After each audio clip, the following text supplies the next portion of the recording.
दोस्तों, अगर आपने अभी तक हमारे चैनल को सब्सक्राइब नहीं किया है तो सब्सक्राइब कर लीजिए और साथ में दी हुई नोटिफिकेशन बेल को भी टैप कर दीजिए ताकि आइंदा आने वाली वीडियोस आपको बर वक्त मिल सकें। आपने फरमाया था ना, बात से क्वेश्चन है ना, कानून मेहंदी वही है। ये बिस्मिल्लाह रहमान की तरतीब ही यही है। और ये जो दौर है इस उम्मत का, उसके बारे में राय है, हतमी बात नहीं है ये किसी की भी, क्योंकि हतमी इल्म तो अल्लाह और उसके रसूल को ही है। आई ना समझ बात? तो वो ये है कि बिस्मिल्लाह रहमान रहीम की बा से शुरू हुआ है, करून और मीम पे ख़त्म होगा। अच्छा मियाँ, वैसे वो शादी से भी इस्तेमाल कर रहा है तो इस उम्मत में वो डेढ़ दिन है, तो ये 1000 साल का है, तो अभी 15वीं सदी आ गई, कहना है कि 6 दिन तो हो गया। बिल्कुल सही है, 40। हाँ बिल्कुल सही बात है ये कि 1.5 दिन है। लेकिन उस पर भी फिर भी वही बात है कि जब तक के बिस्मिल्लाह रहमान रहीम पूरे अपने सर्कल पे नहीं आ जाएगी, क्योंकि बड़ी कमाल बात है इसके अंदर ये कि ये बा से शुरू हुई है, मीम पे ख़त्म हुई है, और हिदायत बशर कामिल से शुरू हुई है और मेहंदियत पे ख़त्म होगी।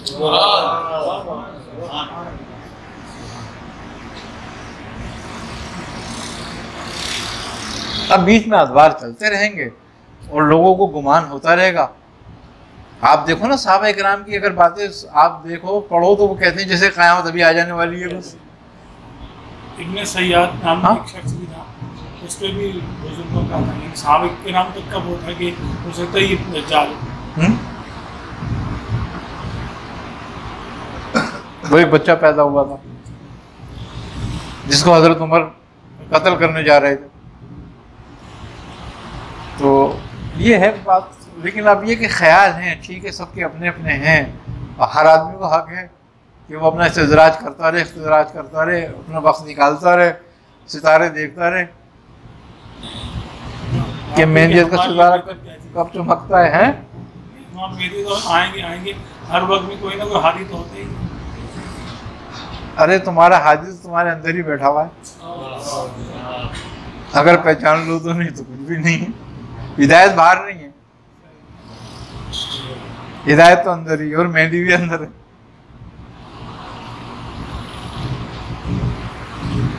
इससे अभी एक सवाल है, एक सवाल सही है कि अब ये जो बिस्मिल्लाह का दौर इंसान के अपने अंदर भी चलता है या साबिक के अंदर भी चलता है कि शरीयत से शुरू होकर वो हिदायत भी चलना आगे तक क्या बिस्मिल्लाह का दौर।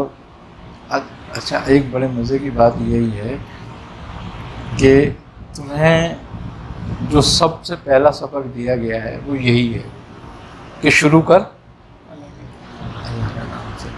अब ये शुरू कर अल्लाह के नाम से, तो ये कुलिया हो गया।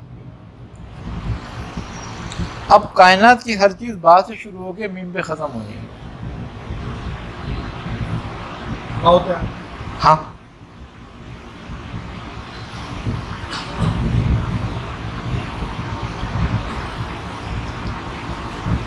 बा से बका है, मीम से मौत है।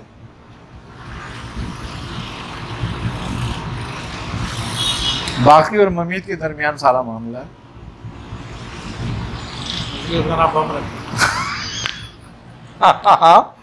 बनता है और फिर मिटा देता है।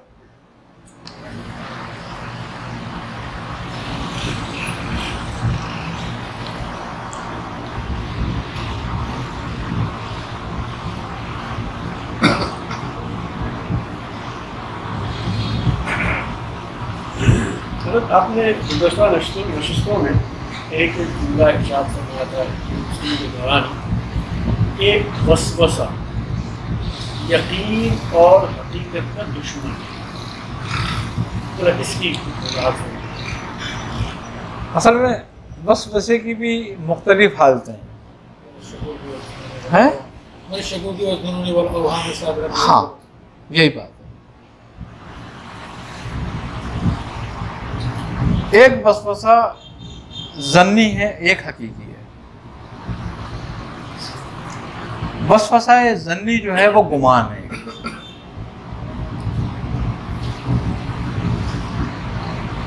ये यहां से शुरू होता है, गुमान से। अब ये गुमान से बढ़ता है तो मुताले पर आता है।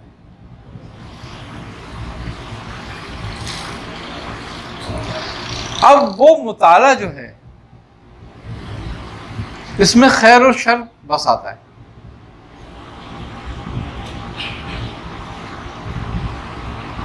और वो खैर और शर बसता है जब इसके अंदर, तो फिर वो वसवसा जो है अगर खैर की तरफ गया तो यकीन में ढल जाए, तो यकीन खैर हो जाए। और अगर वो वसवसा गलबा कर जाए बुराई की तरफ, शर की तरफ, तो यकीन शर बन जाए, फिर शर पे यकीन हो जाता है पूरा। लेकिन बात असल में तुम्हारे गुमान के बाद मुताले की है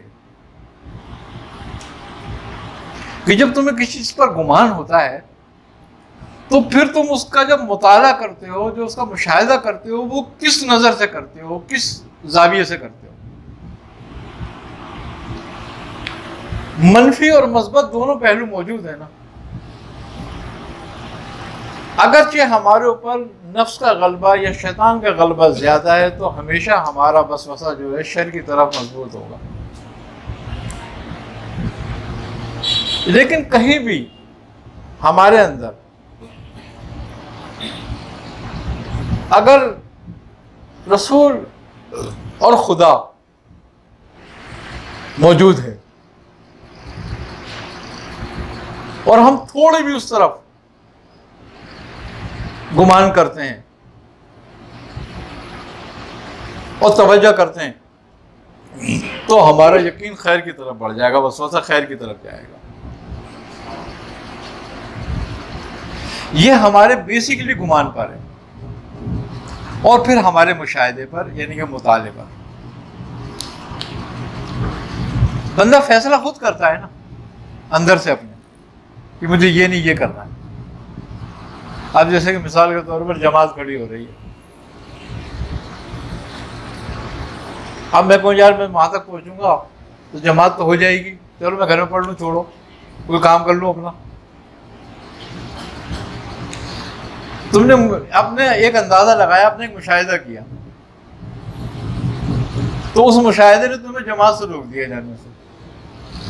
लेकिन अगर तुम्हें यह कि इतनी देर जमात होगी, इतनी देर में पहुंच जाऊंगा, मैं आखिर रकत में भी शामिल हो जाऊं तो जमात मिल जाएगी, चलो बस, ये तुमने खुद अंदाजा गुमान करा और तुम पहुंच गए वहां तक। तो अपनी असल ये तुम्हारा वसवसा जो है ना, तुम्हारी अंदर की कैफियत को वो है तर्जुमान कि तुम्हारे अंदर क्या कैफियत चल रही है और किसका कल्ब है। और हर आदमी अपने वसवसों से इसका तज्जिया कर सकता है और अपनी इस्लाह कर सकता है और भटक सकता है। खैर की तरफ झुकाव है तो खैर की तरफ जाएगा, शर की तरफ झुकाव है तो शर की तरफ जाएगा। ये कल्ब का मामला ऐसे ही अल्लाह ताला ने बनाया है। रब की मर्जी ये नहीं कि तू खैर की तरफ ना जा, रब तो तुम्हें खैर की तरफ ले आना चाहता है ना, लेकिन इख्तियार तुझे इसीलिए दिया कि राह तू चुन, लेकिन मैं तेरे लिए ये चाहता हूं।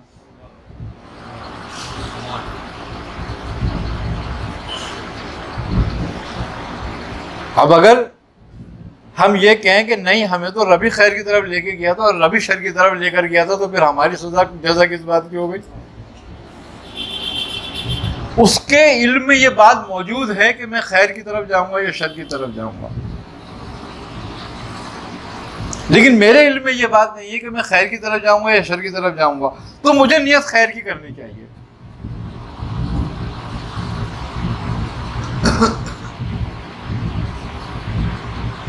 और जब मैं खैर की नियत करता हूं तो ये तकदीर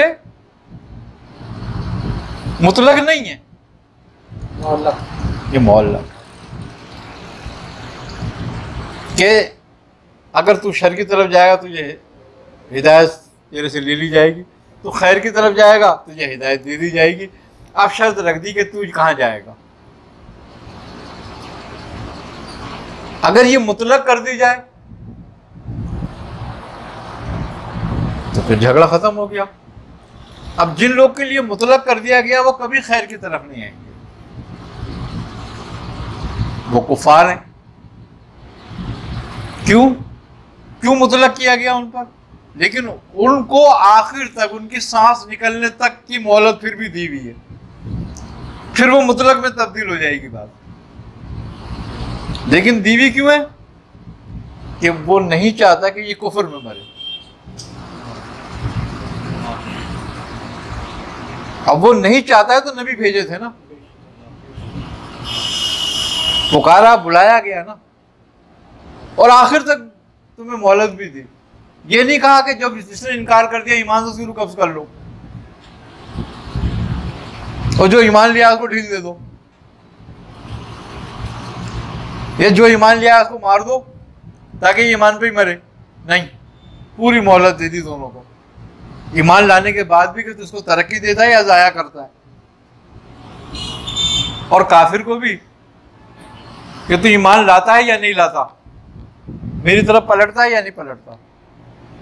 सूरत दहर में इसी तरफ गोया इशारा है कि इन्ना हदैनाहु सबीला इम्मा शाकिरा व इम्मा कफूरा, रास्ता निकाल दिया तुम्हारे लिए।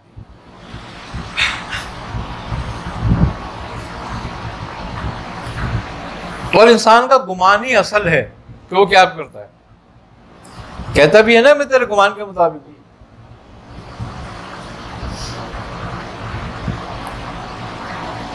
तू जैसा गुमान कर।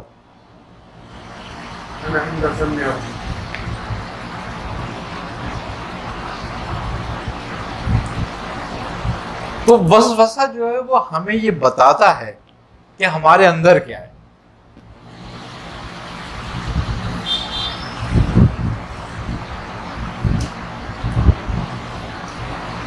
बंदा अपने वसवसों से अपनी कैफियत को जान सकता है, बिल्कुल जान लेता है। जो बर्तन में होगा वही बरामद होगा उसमें से। और ये बड़ी कमाल बात है, अल्लाह किसी को तौफीक दे दे इस बात की, यानी कि जिसको इस बात की तौफीक हो जाए कि बर्तन में क्या है, तो समझ लो इसका मतलब ये है कि अल्लाह इसको हिदायत देना ही चाहता है। बस अब शऊर बेदार हो गया, शऊर बेदार कर दिया।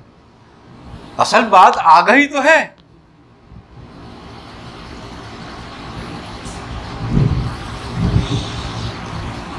खुदा की जात को कोई नहीं देख सकता ना, लेकिन खुदा से आगा तो है ना कि खुदा है, और देख भी रहो और खुदा नजर, उसको नजर भी आए सामने खुदा अगर उसके, और वो नहीं पहचानता, उसको आगाही नहीं है, तो फिर भी नहीं मानेगा।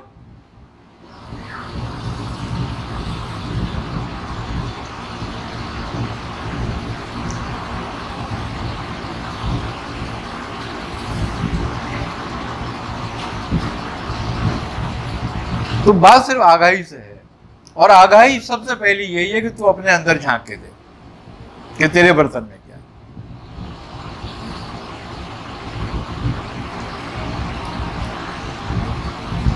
इसलिए इल्म लुदनी जो होता है ये भी मुतलक नहीं होता। फिर उसकी तैयारी शुरू कर दी, फिर वो तकरीबन मेरा ख्याल 7 महीने चला। अच्छा, वो ये नहीं बोलते थे कि कितने दिन चलेगा, वो तो कहते थे शुरू मैंने करा दिया, अब खत्म वो कराएगा। उसकी मर्जी है, उनकी ऊपर वालों की, जब भी खत्म कराए। ये वाला 7 महीने वाला भी जंगल में नहीं, वो तो धक्के खाने वाला मतलब।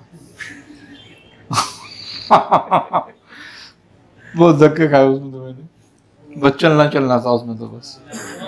हाँ, पढ़ते रहो चलते रहो, पढ़ते रहो चलते रहो, बैठना नहीं है। कहने बैठ गए तो अमल बैठ गया, तो वो अलग था। तो सख्तियाँ बहुत, लेकिन एक बात अच्छी थी ये कि मैंने ये देखा कि वो सख्तियाँ काम आती हैं आदमी के। मियाँ साहब फरमाते थे कहते थे कि मियाँ सोना जब तक आग और तेजाब से नहीं गुजरता ना, सोना नहीं परखता, कुंदन नहीं बनता, वो कीमती नहीं बनता। हाँ बस। तो वो परहेज, अच्छा बहुत ज़माने परहेज किया, अब वो हमें ऐसी आदत पड़ गई, आज अगर हम गोश्त खाएं ना, मैं 2-3 दिन गोश्त खा लूँ मेरी तबीयत खराब हो जाएगी। अब अभी भी मुझे गोश्त खाए हुए तकरीबन 1.5 महीना हो गया। घर में रोज पकता है, मैं नहीं खाता। क्यों? कि मैंने कहा नहीं खाऊंगा मैं सही रहूंगा, और अगर कोई बीमारी करनी है तो फिर गोश्त खाऊं,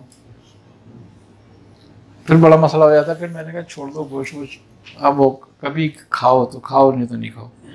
तो वो इसलिए फिर मैं खाता ही नहीं हूँ, तबीयत ही नहीं करती। तो ये गोश्त के हवाले से ही इरशाद फरमाइए कि जैसे गोश्त खाना मना है, तो क्या उसके शोरबे को मतलब इस्तेमाल नहीं, गोश्त खाना मना नहीं है। नहीं, अगर परहेज है जैसे जवाली है या जरारी है, फिर शोरबा भी नहीं है। शोरबा भी नहीं, बिल्कुल नहीं है। वैसे परहेज नहीं होता इसमें, कोई परहेज नहीं है। तुम कुव्वत बर्दाश्त के मुताबिक जितना चाहो खाओ, वो एक अलग बात है। अब परहेज नहीं है, मेरा भी कोई परहेज नहीं है वैसे तो, लेकिन ये कि आप खाने की तबीयत नहीं करती। अब वो एक जैसे नहीं करता, हाँ इतना मतलब जो है वो बस। अब वो एक रोटी दिन में, एक रोटी रात में, वही आदत पड़ गई। अच्छा हज़रत, एक और अर्ज कि जैसे आपने फरमाया कि बाज़ चिल्लों में या बाज़ अमलियात के अंदर वीराना तलाश किया जाता है, तो अब हम मतलब जिस माहौल में रहते हैं, शहरी माहौल में रहते हैं, शहर में ज़िंदगी गुजारते हैं, इन चीज़ों के आदी नहीं होते हो। हमारे यहाँ तो लाइट चली जाए तो एक खौफ किसी कैफियत आ जाती है। ऐसी सूरत में हम सलूक के रास्ते पर कदम रखते हैं और हम किसी ऐसे चिल्ले की तरफ, हमारा मुर्शिद, हमारा रहबर हमें मुकर्रर करता है कि आपने वीराने में जाना है, तो अब हम लोगों की तबीयत, हमारे मिजाज उन माहौल के आदी नहीं होते, उसके लिए फिर वो क्या रहनुमाई होगी? देखो बात यह है कि इस किस्म की सख्तियों को तो लोग कम आदी होते हैं, लेकिन मसला ये होता है कि अपने आप को थोड़ा थोड़ा ढालना पड़ता है उसमें, आहिस्ते आहिस्ते। अब देखें एक बात है, एक आदमी जून जुलाई की गर्मियों में बैठ के लोहार का काम कर रहा है, भट्टी पे बैठा हुआ है वो। एक आदमी तंदूर में बैठा, तंदूर में रोटियां लगा रहा है, और एक आदमी एसी में बैठा, उसको फिर भी गर्मी लग रही है। तो वो आप अपने आप को जैसा ढालते जाओगे वैसे ढल जाओगे। आई ना समझ? इस किस्म के वज़ाइफ तलब तो नहीं किए जाते? नहीं, ये तलब नहीं किए जा सकते। क्यों? तलब तो वो करे जिससे मालूम हो कुछ। किसी वज़ाइफ की हकीकत को थोड़ी हर आदमी जानता है, तो वो तो फिर एक तरतीबवार दर्जा बदर्जा बढ़ाए जाते हैं। अच्छा, अब दूसरी बात यह भी है, एक बात और भी है कि हर आदमी को एक जैसा नहीं दिया जाता, ये भी बात है। अब पीर भी देखते हैं पागल कौन है, अकलमंद कौन है। तो अकलमंद को अकल जैसा और पागलों को पागलों जैसा वजीफा बताते हैं कि चलो भाई जाओ करो। हाँ, सीधी बात है। तो फिर लग जाओ अपने पागलपन पे। तो ये भी बात है। लेकिन ये कि आजकल का जो दौर है ना, इसमें लोग मुशक्कत के आदी नहीं है और वक्त भी नहीं है। तो फिर जिस तरह ज़माने के साथ तब्दीलियाँ आती हैं, हर चीज़ में आती है तब्दीली, तो लिहाजा इस रास्ते पे भी तब्दीली आ गई। तो वो काम घर में बैठकर जो तुम बाहर करना चाहो, वो घर में बैठ के भी हो सकता है। देखो, वीराना जगह का नहीं होता, दिल का होता है। आई ना समझ में? वो किसी शायर का शेर है ना, वो कहता है 100 बार चमन महका है, 100 बार बाहर आई, दुनिया दिल की वही के हालत, दिल की वही तन्हाई। तो बात ये नहीं है, बात ये कि दुनिया में कुछ भी है, तू कहाँ है, और तू जंगल में बैठ के भी दुनिया फंसा हुआ है। तो नतीजा क्या निकला फिर जंगल जाने का? तो अपने दिल को खाली करने वाली बात है। ये उससे ज्यादा कमाल की बात है जो जंगल में जाके बैठ जाए। है ना समझ बात? असल तो अपना दिल को खाली करना है, और जब दिल खाली हो गया तो जंगल में हो या तन्हाई में या महफिल में हो, कहीं भी हो, तेरा काम पूरा हो रहा है। तो असल बात ये है। तो अब जो है ना, मैं समझता हूँ वो जंगलों से निकल के शहर में आ, लेकिन अपने आप को खाली कर। वो तो मैं शेख के हाथ में जिस तरह से भी करा दे बस अब हम खाली नहीं करते अपने आप को। यहाँ भी नमाज भी पढ़ रहे होते हैं तो बाजार में घूम रहे होते हैं। बात यही है कि अज़कार जो है ना, देखो हम ईमान लाए गैब पर,